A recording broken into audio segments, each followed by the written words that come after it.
হরে কৃষ্ণ সকলকে। আজ আমরা শ্রীমদ্ ভগবদ্ গীতার পরবর্তী অধ্যায়গুলি নিয়ে আলোচনা করব। আগের ভিডিওটিতে আমরা প্রথম অধ্যায়ের প্রথম, দ্বিতীয় এবং তৃতীয় শ্লোকটি আলোচনা করেছিলাম। আপনারা চাইলে আগের ভিডিওটি দেখতে পারেন। ধন্যবাদ। এবং চ্যানেলে নতুন হলে চ্যানেলটিকে সাবস্ক্রাইব করবেন এমন ভিডিও দেখার জন্য। আমরা সর্বশেষ যে শ্লোকটি আলোচনা করেছিলাম সেটি ছিল 3 নম্বর শ্লোক, যেখানে দুর্যোধন দ্রোণাচার্যের কাছে গিয়ে পাণ্ডবদের সৈন্যদল সম্পর্কে বলছিলেন। অত্র শূরা মহেশাসা ভীমার্জুনা সমায়ুধি যুযুধানো বিরাটশ্চ দ্রুপাদশ্চ মহারথ ধৃষ্টকেতুশ্চৈকিতান কাশীরাজশ্চ বীর্যবান পুরজিত কুন্তিভুজশ্চ শৈবশ্চ নরপুঙ্গব युधामनुश्च विक्रान्त उत्तमौजश्च वीर्यवान सौभद्र द्रौपदेयश्च सर्व एव महारथ। এই তিনটি শ্লোকে দুর্যোধন দ্রোণাচার্যকে পাণ্ডবদের সৈন্যবল সম্পর্কে বলছে। যখনই যুদ্ধ হয় তখনই আমাদের উচিত যে আমাদের প্রতিপক্ষে কারা রয়েছে সেই সম্পর্কে একবার জেনে নেওয়া। দুর্যোধন সেটাই করছে।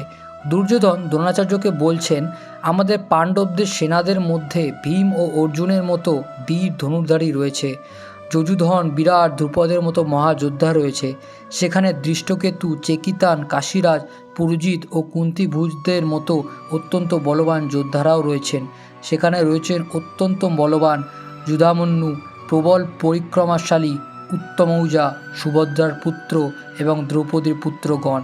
সেই সব যোদ্ধারা সকলেই একজন মহারথী। তাদের বীরত্বের কথা দুর্যোধন ভালোভাবেই জানতেন, তাই তিনি অন্যান্য রথী মহারথীদের ভীম ও অর্জুনের সঙ্গে তুলনা করছেন। প্রথম অধ্যায় 7ম শ্লোক। अस्माकन्तु विशिष्टाये तान्निबोध द्विजत्वमा नायका मम सन्न्यस्य সংয়র্থ তন্ব্রবীমিতে।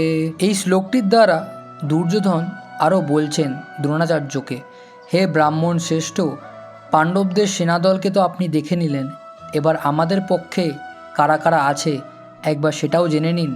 অর্থাৎ শত্রুপক্ষে যেই শক্তিশালী ব্যক্তিত্ব রয়েছে তাদের সম্পর্কে একবার করে জেনে নেওয়ার পর এবার বাড়ি নিজেদের সম্পর্কে একবার জেনে নেওয়ার যে আমাদের কাছে কি কি শক্তিশালী ব্যক্তিত্ব রয়েছে। প্রথম অধ্যায় 8ম শ্লোক।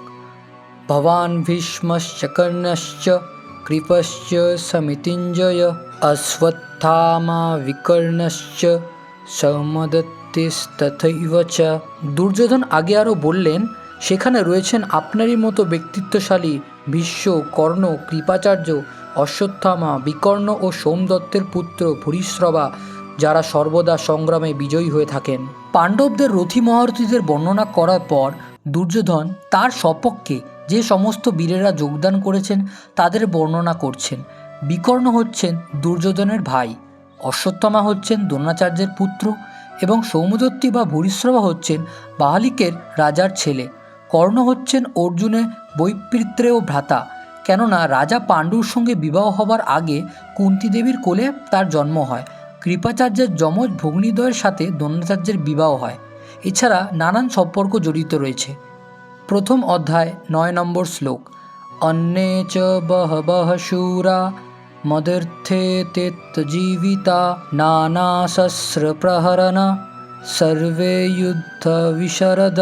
এই শ্লোকটিতে দুর্যোধন আগে আরও বলছেন গর্বের সাথে, এছাড়া আরও বহু সেনানায়ক রয়েছেন যারা আমার জন্য তাদের জীবন ত্যাগ করতে প্রস্তুত।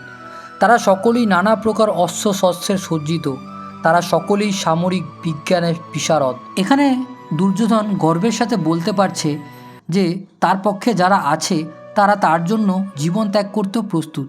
কেন বলতে পারছেন জানেন? আপনি যখন কোনো সমস্যায় পড়েন, কোনো বিপদে পড়েন, তখন আপনার পাশে কারা থাকে? আপনার বাড়ির লোক, আপনার আপনজন। তেমনই দুর্যোধনের পক্ষে যারা ছিল তারা সকলেই তাদের আপনজন ছিল, অর্থাৎ তাদের ভাই, তার গুরু, তারাই ছিল। অপর্যাপ্তম তদস্মাকম বলম ভীষ্মাভিরক্ষিতম পর্যাপ্তম তিদমে ত্বেষম বলম ভীমাভিরক্ষিতম অয়নেষু চ সর্বেষু যথাভাগমবস্থিতা ভীষ্মবেবাভিরক্ষন্তু ভবন্তু সর্ব এব হি। এই দুটি শ্লোকে দুর্যোধন খুবই অহংকারের সাথে বলছে, আমাদের সৈন্যবল অপরিমিত এবং আমরা পিতামহ ভীষ্মের দ্বারা পূর্ণরূপে সুরক্ষিত। কিন্তু শত্রুপক্ষে ভীমের দ্বারা সতর্কভাবে সুরক্ষিত পাণ্ডবদের শক্তি সীমিত। এখানে দুর্যোধন অহংকার করছে নিজের শক্তির ওপর এবং নিজের সৈন্যবলের ওপর। সে শত্রুপক্ষকে অর্থাৎ পাণ্ডবদের কম মনে করছে। সে মনে করছে যে তারা পাণ্ডবদের খুব সহজেই হারিয়ে দেবে। এই যে এই অহংকার জিনিসটা আমাদের কখনই করা উচিত না। যখন মনে করবেন যে আপনার মধ্যে অহংকার চলে এসছে, তখনই মনে করবেন যে আপনি পরাজয়ের পথে অগ্রসর হয়েছেন। আজকের ভিডিওটি এটুকুই, এবং পরবর্তী ভিডিওগুলিতে আমরা পরবর্তী অধ্যায় এবং পরবর্তী শ্লোকগুলি নিয়ে আলোচনা করব। এবং ভিডিওটি ভালো লাগলে অবশ্যই লাইক করবেন এবং চ্যানেলে নতুন হলে সাবস্ক্রাইব করবেন। ধন্যবাদ। জয় শ্রীকৃষ্ণ।